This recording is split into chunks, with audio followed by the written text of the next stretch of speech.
चांद से चंद्रयान 3 ने गुड न्यूज भेजी है। वो कौन सी गुड न्यूज है, बताने से पहले आपको चांद की सतह पर अडिग खड़े चंद्रयान 3 के लैंडर की आज सुबह की तस्वीर दिखा देते हैं, जिसे प्रज्ञान रोवर ने अपने सामने लगे नेविगेशन कैमरे से खींचा है। चांद की सतह पर मौजूद लैंडर की ये तस्वीर रोवर ने बुधवार सुबह 7:35 पर खींची। इस तस्वीर में लैंडर अपनी चारों टांगों पर चांद की जमीन पर मुस्तैद खड़ा हुआ है। चांद पर सूरज की रोशनी भी चमक रही है और उसकी वजह से लैंडर की छाया भी दिखाई दे रही है। लैंडर के लैंडिंग पॉइंट पर कुछ फीट की दूरी पर एक छोटा सा गड्ढा भी दिखाई दे रहा है। लैंडर की दूसरी तस्वीर में लैंडर में लगे चास्टे और इल्सा नाम के सेंसर भी साफ दिखाई दे रहे हैं। तस्वीर में साफ दिखाई दे रहा है कि लैंडर सुरक्षित चांद की सतह पर खड़ा हुआ है। रोवर और लैंडर दोनों एक दूसरे के संपर्क में हैं और लगातार पृथ्वी को नई नई जानकारियां भेज रहे हैं। जिस कैमरे से प्रज्ञान रोवर ने लैंडर की तस्वीर खींची है, उसे laboratory for electro optics systems ने बनाया है। लैंडर और प्रज्ञान रोवर दोनों में ही कैमरे लगे हुए हैं। लैंडर की आज की तस्वीर रोवर पर लगे नेविगेशन कैमरे ने खींची है। आइए आपको बता देते हैं कि प्रज्ञान रोवर पर लगे कैमरे कैसे काम करते हैं। प्रज्ञान रोवर में सामने की ओर 2 नेविगेशन कैमरे लगे हुए हैं। एक कैमरा बाईं तरफ लगा है और दूसरा कैमरा दाईं तरफ। यही दोनों प्रज्ञान रोवर की आंखें भी हैं। ये 2 कैमरे जो भी देखते हैं उसकी मदद से प्रज्ञान को रास्ता बताया जाता है। इन्हीं कैमरों की मदद से देखा जाता है कि प्रज्ञान के रास्ते में कोई पत्थर, चट्टान या क्रेटर ना आ जाए। प्रज्ञान रोवर का नेविगेशन कैमरा जो भी फोटो लेता है वो उसे पहले विक्रम लैंडर को भेजता है। विक्रम लैंडर फोटो को बेंगलुरु में मौजूद कंट्रोल रूम में भेजता है और उसके बाद उस फोटो को इसरो मीडिया जारी करता है। चंद्रयान 3 ने आज एक नहीं बल्कि कई खुशखबरी भेजी। इसरो ने दावा किया है कि प्रज्ञान रोवर ने चांद की सतह पर कई मिनरल्स और एलिमेंट्स का पता लगाया है,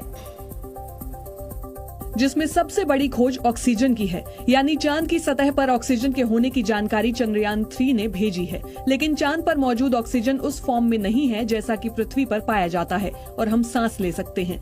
दरअसल चांद पर ऑक्सीजन वहाँ की मिट्टी में मिला है। चांद की मिट्टी पर मिली ऑक्सीजन उस फॉर्म में नहीं है कि सीधे सांस ली जा सके। चांद पर ऑक्सीजन ऑक्साइड फॉर्म में है।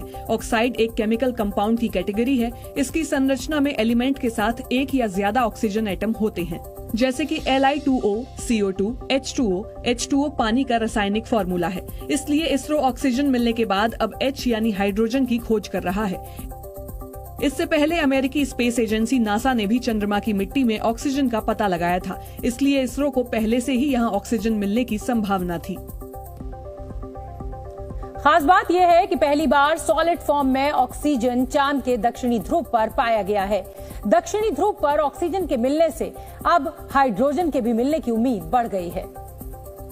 और अगर चांद की सतह पर हाइड्रोजन मिल गया तो वैज्ञानिकों को चांद की सतह पर पानी की मौजूदगी तलाशने में आसानी होगी। चांद के साउथ पोल पर ऑक्सीजन का मिलना अहम कामयाबी है।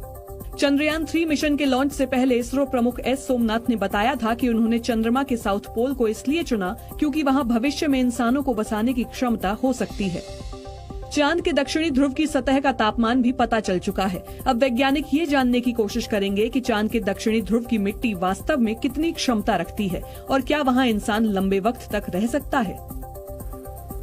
आप ये भी जानना चाहते होंगे कि चंद्रयान 3 के प्रज्ञान रोवर ने आखिर कैसे पता लगाया कि चांद की मिट्टी में ऑक्सीजन और दूसरे तत्व मौजूद हैं। उसने कैसे चांद की मिट्टी का सैंपल लिया। दरअसल रोवर ने लेजर की मदद से ऑक्सीजन का पता लगाया है। प्रज्ञान रोवर पर लगे LIBS यानी laser induced breakdown spectroscope payload ने ये जानकारी जुटाई है। लिप्स को इसरो के इलेक्ट्रो ऑप्टिक्स सिस्टम लैब ने बनाया है। इस प्रयोग में लेजर का इस्तेमाल किया जाता है। चांद की मिट्टी या पत्थर पर हाई फोकस्ड लेजर का इस्तेमाल किया जाता है। लेजर की वजह से सरफेस के गर्म होने से प्लाज्मा बनता है। प्लाज्मा से स्पेक्ट्रम बनता है। स्पेक्ट्रम का अध्ययन लैंडर में लगा स्पेक्ट्रोमीटर करता है। स्पेक्ट्रम की स्टडी कर सतह पर मौजूद तत्व का पता लगा लिया जाता है, क्योंकि अलग अलग तत्वों के अलग अलग स्पेक्ट्रम होते हैं। ऑक्सीजन का अलग स्पेक्ट्रम बनेगा, आयरन का अलग स्पेक्ट्रम बनता है।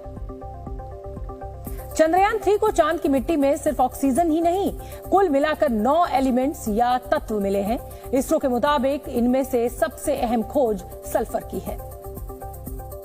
और इसरो के मुताबिक चांद के साउथ पोल पर सल्फर मौजूद है। हालांकि सल्फर की कितनी मात्रा चांद की सतह पर मौजूद है, इसकी जानकारी नहीं मिल पाई है। साउथ पोल पे जो भी जमीन उन्होंने एनालिसिस की, उसमें सल्फर का प्रेजेंस क्लियरली दिखता है। तो ये अपने एक अलग प्रकार की और एक अलग तरीके की खोज कही जाएगी। सल्फर के अलावा चांद की सतह पर कई तत्व मिले हैं। चांद की सतह पर aluminium, calcium, iron, chromium, titanium, manganese और सिलिकॉन की मौजूदगी का भी पता चला है। चंद्रयान 3 ने चांद पर पहुंचने के 5वें दिन यानी 28 अगस्त को इन एलिमेंट्स की खोज की थी। अब सवाल उठता है कि चांद की सतह पर सल्फर मिलने से वैज्ञानिक इतने खुश क्यों हैं? सल्फर मिलने से भारत को क्या फायदा होगा? सल्फर की पृथ्वी पर जीवन में अहम भूमिका है। जिंदा रहने के लिए सभी जीवित चीजों को सल्फर की जरूरत होती है। कई पौधे और बैक्टीरिया सल्फर को मिट्टी से हासिल करते हैं। सल्फर कई अमीनो एसिड्स और एंजाइम से मिलता है। सल्फर पौधों के जीवन का एक अहम घटक है, इसलिए चांद पर सल्फर जीवन ढूंढने में अहम भूमिका निभा सकता है। इंसानों को स्वस्थ बनाए रखने और बीमारी को रोकने के लिए सल्फर बहुत जरूरी है। चांद पर जो सल्फर मिला है वो सल्फर डाइऑक्साइड के फॉर्म में है, जिसका रेफ्रिजरेंट, हीट पाइप और टरबाइंस में इस्तेमाल होता है। सल्फर का इस्तेमाल सोलर एनर्जी को एब्जॉर्ब करने और स्टोरेज बैटरी में भी हो सकता है। मिशन चंद्रयान 3 की कामयाबी के बाद अब इसरो सूर्य मिशन भेजने वाला है। 2 सितंबर को इसरो सूरज की ओर स्पेसक्राफ्ट आदित्य L1 को भेजेगा।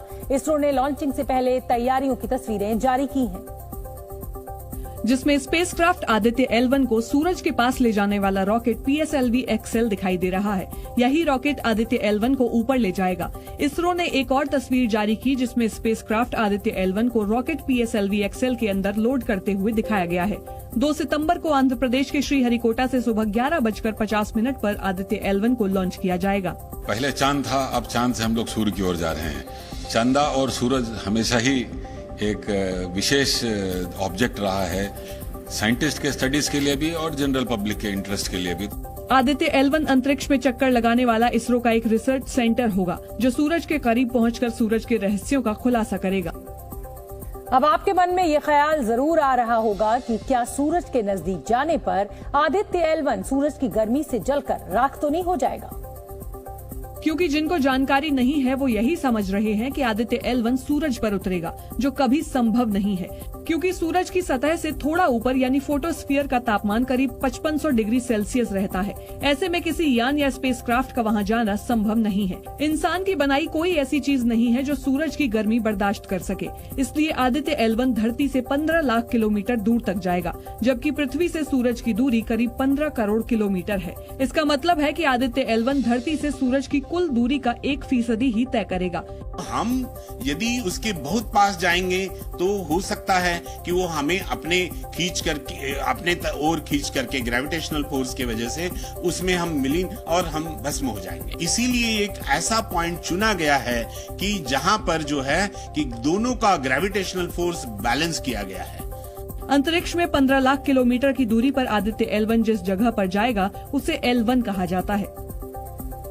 L1 पॉइंट को लैग्रेंज पॉइंट भी कहते हैं। ये सूरज और पृथ्वी के बीच में मौजूद है। इसे आप अंतरिक्ष में स्पेसक्राफ्ट का पार्किंग एरिया भी कह सकते हैं, जहां पहुंचकर आदित्य L1 सूरज का अध्ययन करेगा। L1 पॉइंट पर ऐसी परिस्थिति है जहां पर स्पेसक्राफ्ट आसानी से कक्षा में चक्कर लगा सकते हैं। दरअसल सूरज और धरती की अपनी अपनी ग्रेविटी होती है। अंतरिक्ष में एक जगह दोनों की ग्रेविटी टकराती है। इस जगह या पॉइंट को लैग्रेंज पॉइंट कहते हैं। धरती और सूरज के बीच ऐसे 5 लैग्रेंज पॉइंट हैं। वो जो अध्ययन करने जा रहा है, जो स्टडी करने जा रहा है, वो हर चीज को हमेशा वो देखता रहेगा। इसीलिए इस ऑर्बिट में इसको लॉन्च करते हैं और इसीलिए इसका नाम आदित्य L1 है। L1 पॉइंट पर पहुंचने के लिए आदित्य L1 को 120 दिन यानी 4 महीने का वक्त लगेगा। L1 पॉइंट पर तैनात होने के बाद आदित्य L1 वहां 5 सालों तक चक्कर लगाते हुए सूरज के बारे में जानकारियां जुटाएगा।